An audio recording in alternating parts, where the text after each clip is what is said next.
আরে ভাই পিকলু, এতদিন কোথায় ছিলি? শুনেছি নাকি পড়াশোনায় খুব মন দিয়েছিস। হ্যাঁ রে ভাই, সব সাহিত্য নিয়ে পড়াশোনা করছিলাম বুঝলি। সাহিত্য নিয়ে পড়াশোনা করছিলি? কি পড়াশোনা করছিলি আমাদের একটু শোনা দেখি, কি পড়লি তুই এতদিন?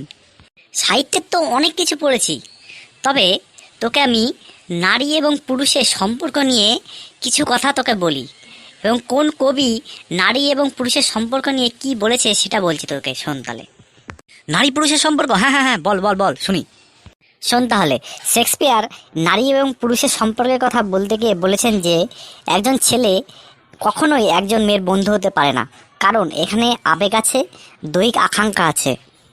বাহ, এটা তো ভেবে দেখিনি ভাই, এটা তো সমাজে তো প্রায় দেখি আমরা। আর অন্য কবি কি বলেছে বল বল বল। ঠিক আছে বলছি শোন। আরেকজন আইরিশ কবি অস্কার উইল, তিনি নারী পুরুষের সম্পর্কের কথা বলতে গিয়ে বলেছেন যে নারী এবং পুরুষের মধ্যে কখনোই বন্ধুত্বপূর্ণ সম্পর্ক থাকতে পারেই না। যদি তাদের মধ্যে থেকে থাকে তাহলে থাকবে আকাঙ্ক্ষা, দুর্বলতা, ঘৃণা, না হলে ভালোবাসা। এইটা তুই ঠিক বলেছিস ভাই। এই দেখ, টেপি আমাকে ভালোবাসে না, আমাকে ঘৃণা করে রে ভাই, ঘৃণা করে। আর কে কি বলেছে বলতে থাক বলতে থাক।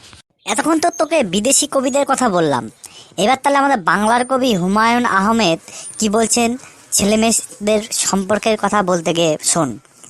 ছেলে আর মেয়ে বন্ধু হতে পারে, কিন্তু তারা অবশ্যই প্রেমে পড়বে, হয়তো খুবই অল্প সময়ের জন্য, অথবা ভুল সময়ে, কিংবা খুবই দেরিতে, আর না হয় সব সময়ের জন্য, তবে প্রেমে তারা পড়বেই।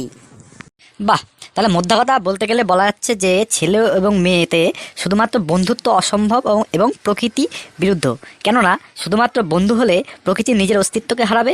চুম্বক আর লোহা কখনো পাশাপাশি থাকতে পারে না, এটা একে অপরকে আকর্ষণ করবেই।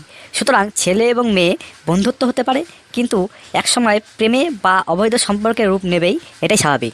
তুই শুধু কাপি করতে পারিস, দেখ আমিও সাহিত্য সম্পর্কে কিছু না কিছু জানি, বুঝতে পারছিস? ঠিক বলছি না ভুল বলেছি বল? না না, ঠিকই বলেছিস।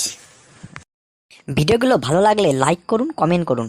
আর এই টাইপের মজার ভিডিও পেতে গেলে আমাদের চ্যানেলটিকে সাবস্ক্রাইব করুন এবং বেল আইকনটি প্রেস করে আমাদের সাথে থাকুন।